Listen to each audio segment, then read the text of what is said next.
हाल ही में रिटायर हुए अजीत रहाणे ने इंडियन टीम मैनेजमेंट और कोच गौतम गंभीर के लिए खासकर एक मैसेज दिया है। और ऐसे वक्त पर जब टीम इंडिया को श्रीलंका के साथ 2 टेस्ट मैचों की सीरीज खेलनी है, उस वक्त पर ऐसा मैसेज बिल्कुल भी नजरअंदाज नहीं करने वाला है। अजीत रहाणे ने कहा है कि Indian team management coach Gautam गंभीर को सीनियर खिलाड़ियों का सम्मान करना चाहिए, उनकी वैल्यू को समझना चाहिए और उस हिसाब से उनको टीम कॉम्बिनेशन में जगह देनी चाहिए। तो क्या जो अजीत रहाणे ने कहा वो सवाल खड़ा कर रहा है कोच गौतम गंभीर और इंडियन टीम मैनेजमेंट में कि वो प्रॉपर स्पेस नहीं दे रहे सीनियर खिलाड़ी को? क्या ये नसीहत है? यह सवाल खड़ा कर रहे हैं? इसको आज हम डिकोड करेंगे। देखिए, इंडियन क्रिकेट टीम की इस वक्त की बात करूं तो इंडियन टीम में सिर्फ हार और जीत को लेके ही बातचीत नहीं चल रही है कि हम हार रहे हैं या जीत रहे हैं। इस वक्त ये चर्चा भी एक चल रही है कि हम प्लेयर का कितना यूटिलाइज कर पा रहे हैं, उनको किस तरीके से उपयोग में ला पा रहे हैं। क्या हम उतने मैचेस किसी भी खिलाड़ी को दे भी पा रहे हैं या नहीं दे पा रहे हैं, या 2 मैच खिला रहे हैं फिर बैठा दे रहे हैं, या 3 मैच खिला रहे हैं बैठा दे रहे हैं। अगर 2 मैच में परफॉर्मेंस नहीं आई तो आगे हम उसको कंसिडर नहीं कर रहे। इस तरह की भी बहस चल रही है। जब आप देखते हैं कि शमी बाहर हैं, सरफराज खान बाहर हैं, तमाम प्लेयर्स बाहर हैं जो टीम में थे, लेकिन 5-6 मैच बाद सरफराज खान जैसे बाहर कर दिए गए। तो एक चर्चा ये भी चल रही है और इसी बीच अजीत रहाणे का इस तरह का बयान आना वो इस बात को पुख्ता करता है कि जो अजीत रहाणे ने बात उठाई है वो कहीं ना कहीं उनके एंगल से सही है। अजीत रहाणे ने कहा है कि टीम मैनेजमेंट को सीनियर प्लेयर्स की वैल्यू समझनी चाहिए, किस कॉम्बिनेशन पे कैसे उनको खिलाना है, टीम कॉम्बिनेशन कैसे बनानी है, उसका ख्याल रखा जाना चाहिए, यानी उनका सम्मान होना चाहिए।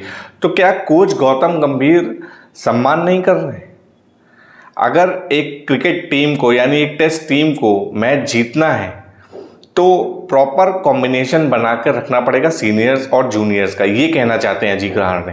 लेकिन हाल ही के दिनों में हमने क्या देखा है कि सारे सीनियर्स चले गए हैं, आपके लगभग सब चले गए। अश्विन, रहाणे, विराट, रोहित, पुजारा, ये जो एक लाइन थी ना, ये सब चले गए, ये नहीं खेल रहे हैं टेस्ट क्रिकेट। और इसीलिए अजीत रहाणे कह रहे हैं कि मैं 2 साल क्रिकेट नहीं खेला, 2023 मैंने लास्ट खेला था, उसके बाद से मैंने क्रिकेट नहीं खेला। तो इंडियन क्रिकेट टीम के जितने मैचेस थे मैं घर बैठ के देखता था, और इंडिया को इंडिया में हारते हुए, वो भी टेस्ट मैच में इंडिया को हारते हुए देखना मेरे लिए सबसे ज़्यादा दुखदायी था।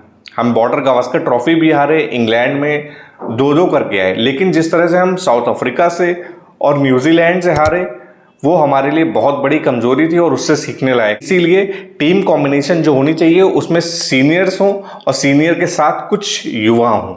ये बात ठीक है कि टीम ट्रांजिशन पीरियड में जाती है तो ऐसे झटके लगते हैं टीम को, लेकिन ये टीम मैनेजमेंट के हाथ में होता है कि उसको कैसा कॉम्बिनेशन लेके चलना है। मैं आज की टीम को देखूं तो पूरी युवा टीम है, लेकिन टीम मैनेजमेंट को ऐसा कॉम्बिनेशन बनाना चाहिए था कि टेस्ट में खासकर 6 से 7 आपके सीनियर प्लेयर हों और उसमें 3-4 अगर युवा हैं तो वो बैलेंस हो जाती है चीज़। और टेस्ट क्रिकेट तो ऐसा क्रिकेट है कि वो आपको सब कुछ सिखा देगा। अगर आपका टेस्ट क्रिकेट बढ़िया होगा तो आप T20 भी अच्छा खेलेंगे, ODI भी अच्छा खेलेंगे। अजीत रहाणे ने अपनी बात को बढ़ाते हुए दोनों पॉइंट्स को बड़ी क्लियरली रखा। उन्होंने इंटरव्यू में ये भी बताया कि सीनियर प्लेयर्स अगर होते हैं तो उनका काम क्या होता है और अगर युवा होता है तो उनका काम क्या होता है। पहले उन्होंने युवाओं पर बात करते हुए कही कि देखिए, युवा टीम में आता है तो अपने साथ टैलेंट लेके आता है, उसके अंदर थोड़ा एग्रेसिवनेस भी होता है, वो जल्दी बॉल पर जाता है, जल्दी तरीके से खेलना चाहता है। लेकिन वहीं अगर सीनियर्स के साथ उसका कॉम्बिनेशन होगा, जब वो खेल रहा होगा सामने कोई सीनियर होगा या ड्रेसिंग रूम में सीनियर होंगे, तो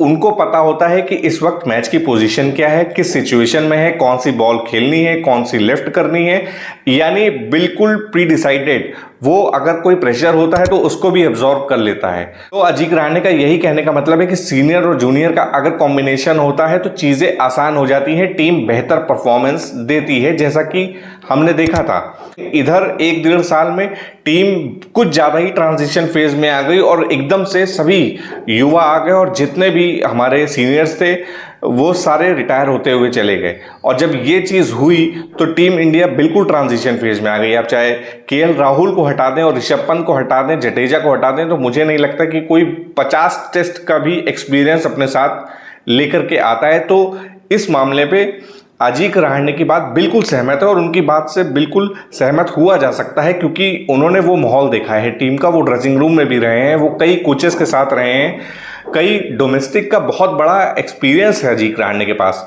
तो अजीत रहाणे जो बात कह रहे हैं वो कहीं ना कहीं उनके पॉइंट ऑफ एंगल से बहुत सही है। लेकिन अगर मैं गौतम गंभीर के पॉइंट ऑफ व्यू से समझने की कोशिश करूं तो उनका मानना है कि जो परफॉर्म करेगा वो टीम में रहेगा। मेरे हिसाब से कॉम्बिनेशन जो बेस्ट बनेगा उसके अकॉर्डिंग वो खिलाएंगे, और फिलहाल हमने उनका वही चीज़ जो है देखी है।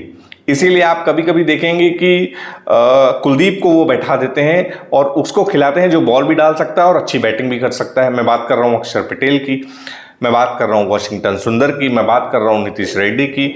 इसी कड़ी में आ जाते हैं हर्षित राणा भी, जो बॉलिंग भी कर लेते हैं और बैटिंग भी कर लेते हैं। तो ज़्यादा तवज्जो गौतम गंभीर इस तरफ देते हैं।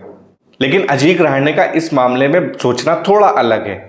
वो इस बात को बिल्कुल इग्नोर नहीं कर रहे कि अगर आपके पास कोई ऑलराउंडर बेहतर प्रदर्शन कर रहा है तो आप उसको लेके चले। उनका कहने का मतलब है अगर आप टेस्ट में चल रहे हैं और टेस्ट मैच खेल रहे हैं तो एक ऐसा पूल बनाइए। आप बिल्कुल ट्रांजिशन फेज में एकदम से नहीं जा सकते, जाएंगे तो इसी तरीके से आपको घर पे भी हार का सामना करना पड़ेगा, जैसे आप न्यूजीलैंड के अगेंस्ट हारे, जैसे आप साउथ अफ्रीका के अगेंस्ट हारे। अगर आपको जाना है तो 6 से 7 आपको सीनियर प्लेयर्स साथ में लेके चलने पड़ेंगे और फिर उसके बाद कुछ युवा, जिससे टीम कॉम्बिनेशन बराबर बना रहेगा।